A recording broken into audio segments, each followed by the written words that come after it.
Assalamualaikum warahmatullahi wabarakatuh. Saya Winda Dwi Tisnasari, kelas 12 MIPA 4, absen 33, SMA N1 Babadan.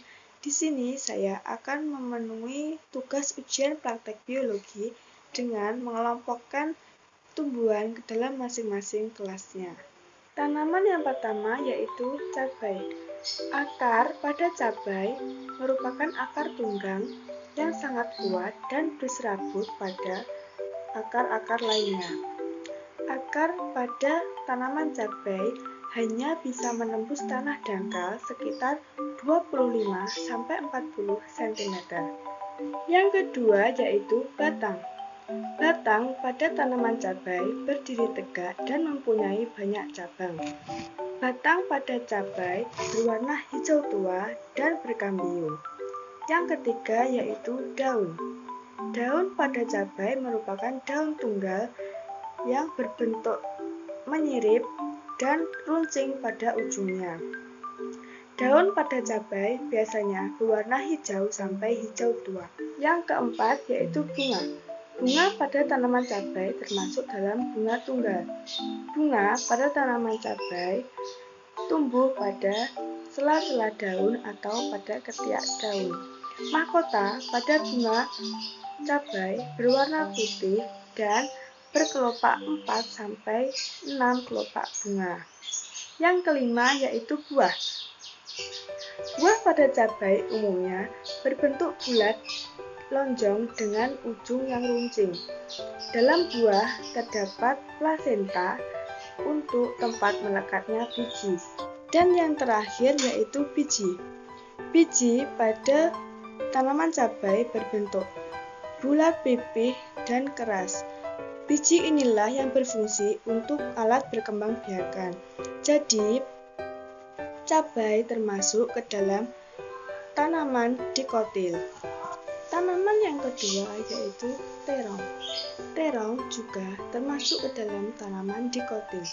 Terong mempunyai akar tunggang dengan banyak akar serabut di akar-akar lainnya.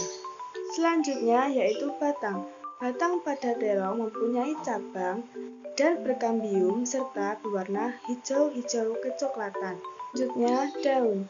Daun pada terong disebut juga daun bertangkai dengan memiliki ujung tumpul dan pangkal yang runcing. Daun pada terong berbentuk menyirip. Selanjutnya, bunga. Bunga pada terong memiliki kelamin ganda yaitu putik dan benang sari. Bunga pada terong termasuk ke dalam bunga sempurna. Selanjutnya yaitu buah. Buah pada terong merupakan buah sejati tunggal, berdaging lunak dan tebal. Buahnya bervariasi, ada yang berbentuk bulat, lonjong, oval, serta silindris. Yang terakhir adalah biji. Biji pada tanaman terong tersebar banyak di daging buahnya.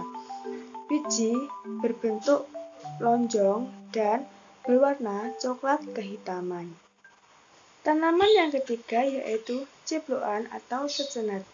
Cipluan juga termasuk ke dalam tanaman dikotil yang mempunyai akar tunggang dan berserabut pada akar-akar lainnya.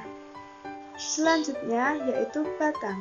Batang pada tanaman cipluan berwarna hijau dan mempunyai kambium.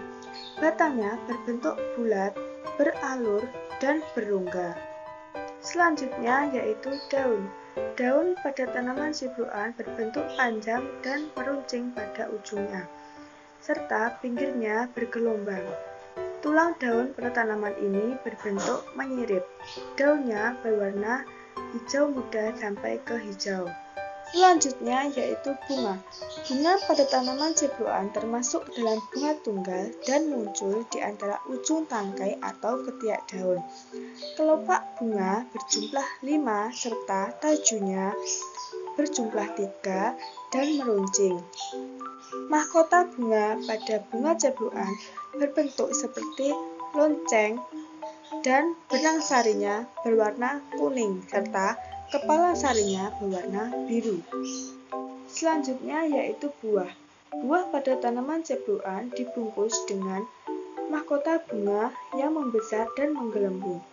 Buahnya berbentuk bulat dan berwarna hijau, tetapi jika sudah matang, bunganya akan berwarna kuning. Yang terakhir yaitu biji. Biji pada tanaman ini bertekstur halus dan menyebar di seluruh daging buahnya. Bijinya berwarna kecoklatan. Tanaman yang terakhir yaitu kunyit. Kunyit termasuk ke dalam tanaman monokotil. Akar pada kunyit berbentuk serabut. Kunyit memiliki batang yang tegak, semu, berbentuk rimpang, dan memiliki warna hijau kekuningan. Selanjutnya yaitu daun. Daun pada kunyit memiliki tulang daun yang menyirip dan berbentuk panjang atau lonjong yang meruncing pada ujungnya. Selanjutnya yaitu bunga. Bunga pada tanaman kunyit termasuk ke dalam bunga majemuk. Yang terakhir adalah buah. Buah pada kunyit tumbuh di bagian batang paling bawah atau di antara akar-akar pada kunyit. Buah pada kunyit berbentuk bulat serta mempunyai warna jingga atau merah kekuningan. Itu tadi adalah pengelompokan bunga berdasarkan kelasnya masing-masing. Sekian dari saya, apabila ada kurang lebihnya saya mohon maaf. Wassalamualaikum warahmatullahi wabarakatuh.